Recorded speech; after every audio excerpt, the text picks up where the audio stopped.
歡迎返嚟老友記食得健康 Channel，想問下大家，你屋企雪櫃門邊而家擺緊啲乜嘢？係一盒鮮奶、一排雞蛋，定係食剩半樽嘅果汁？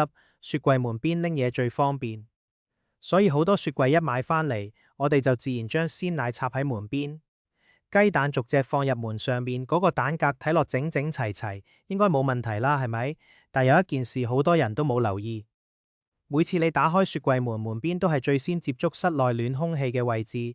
閂返門之後，佢又要慢慢降溫。朝早開一次，晏早開幾次，夜晚煮飯嗰陣又開下散下，一日重複10幾次。門邊嘅溫度自然比雪櫃主格更加容易波動。咁係咪即係擺過喺門邊嘅鮮奶同雞蛋一定要掉咗佢？又唔係。今日唔係想嚇大家，亦唔係話食咗就一定會有事。真正要留意嘅係儲存方法會唔會令食物更快變壞，同埋我哋有冇將需要穩定低溫嘅食物放喺最適合嘅位置。今條片會同大家逐層拆解雪櫃鮮奶應該放邊，雞蛋點解最好唔好放門邊，生肉熟食又應該點樣上下分層。去到最後仲會同大家做一個10幾秒就完成嘅雪櫃檢查。今晚打開雪櫃，你就知道有邊幾樣嘢值得搬一搬。首先要明白，雪櫃並唔係每一個位置都一樣凍，大家可以將佢想象成一間有冷氣嘅房，冷氣出風口附近同房門旁邊，體感溫度都可以唔同。雪櫃亦一樣，主格中間嘅溫度通常比較穩定，門邊因為經常打開，溫度變化會比較大。至於最入面近出風口嘅位置，有啲雪櫃就可能特別凍，甚至會令貼得太近嘅食物局部結冰。所以最穩陣嘅做法唔係將所有食物全部塞到最入，而係先睇包裝上面嘅儲存指示，再按食物種類分位置。食物安全中心建議，雪櫃冷藏格應該保持喺攝氏4度或以下。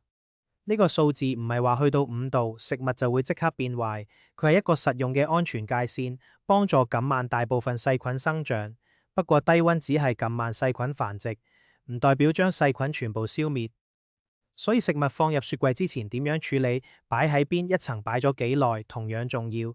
講到第一個主角鮮奶，好多家庭都習慣將大盒鮮奶放喺門邊，因為個位置啱啱好，而且一伸手就攞到。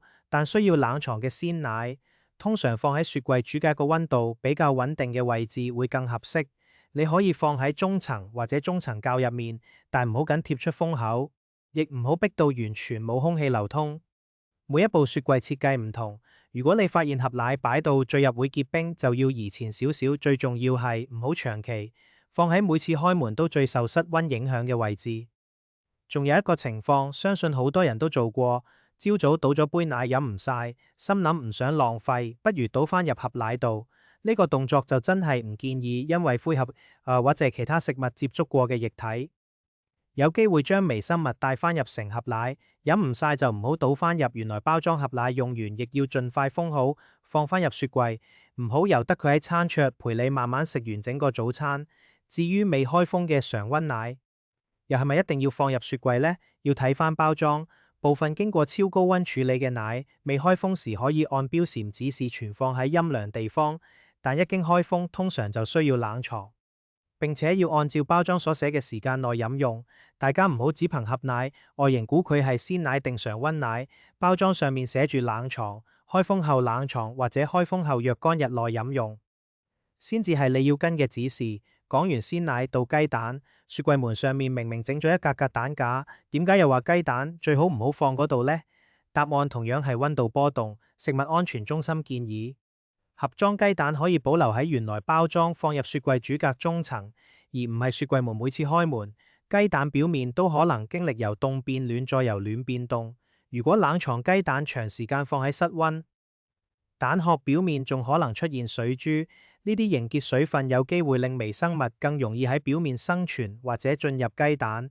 所以如果雞蛋買返嚟嗰陣已經係冷藏，返到屋企就應該繼續冷藏。唔好今日放雪櫃，聽日攞出嚟擺半日，後日又塞返入去。保持穩定往往比不停轉換位置更重要。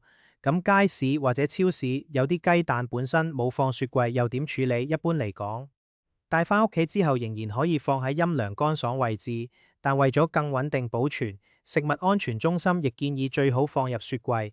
只要一開始冷藏之後就盡量維持冷藏，避免反覆出入放入雪櫃之前。唔需要特登將每隻雞蛋洗乾淨。你可能會覺得蛋殼有少少污，見洗一洗先放入去咪衛生啲咯。但雞蛋表面本身有保護層，清洗方法唔適當，反而有機會令污染物經蛋殼細孔進入。一般情況之下，雞蛋唔需要預先清洗。如果真係明顯污糟需要清潔，最好係準備煮之前先處理，清潔完立即煮熟。見到蛋殼爆裂滯漏或者有不正常氣味，就唔好勉強留低。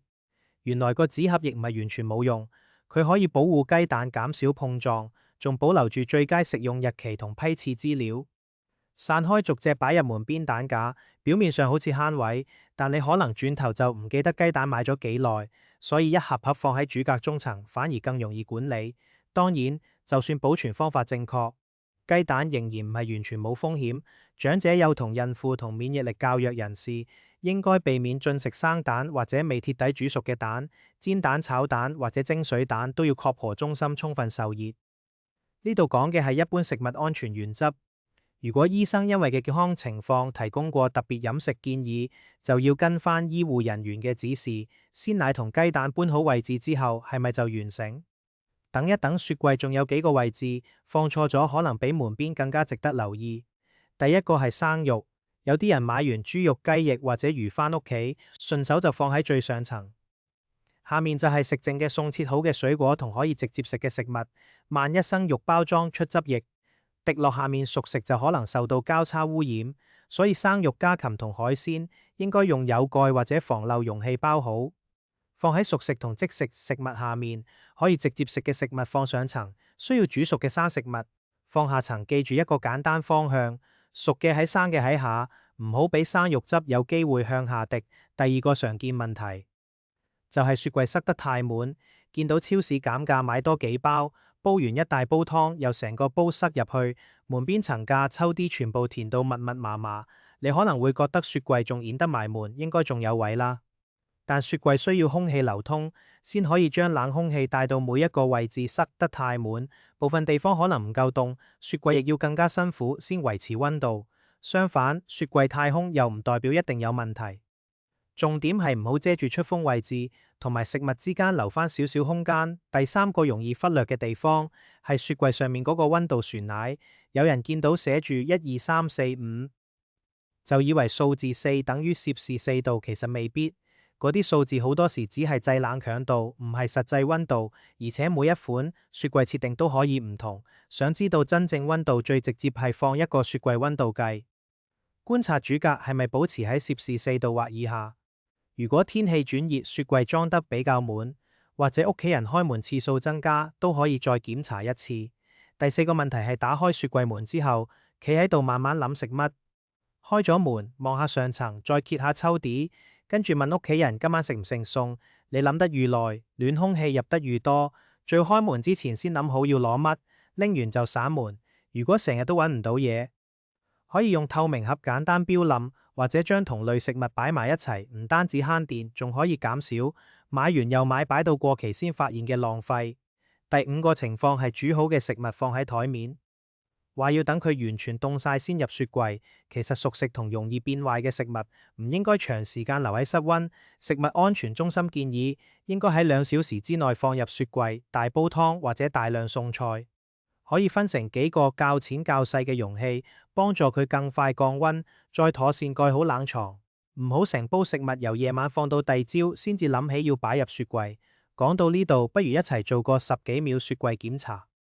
第一，望一望溫度，主格最好保持攝氏4度或以下。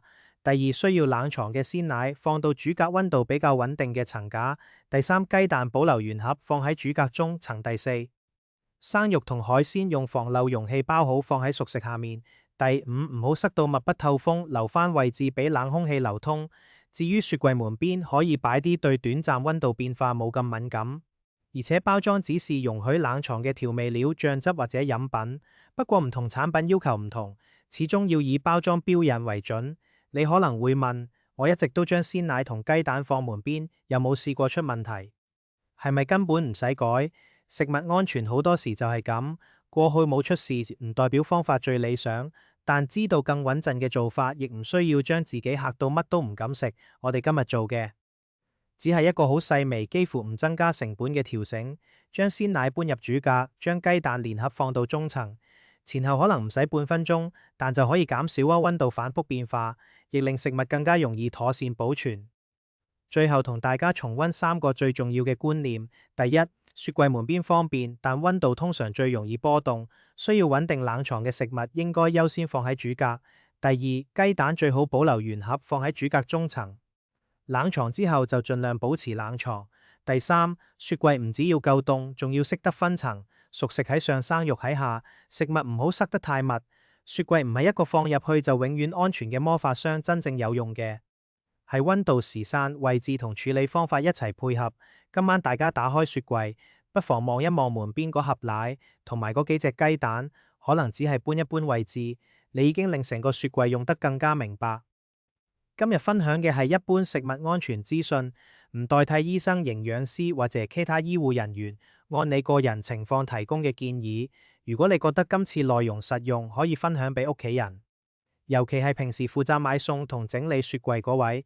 下一次我哋再傾一個好多人都有唔同答案嘅問題：雞蛋買返屋企究竟要唔要洗咗係乾淨啲，定係反而更容易出問題？多謝大家陪我傾到最後，我哋下次再見，拜拜。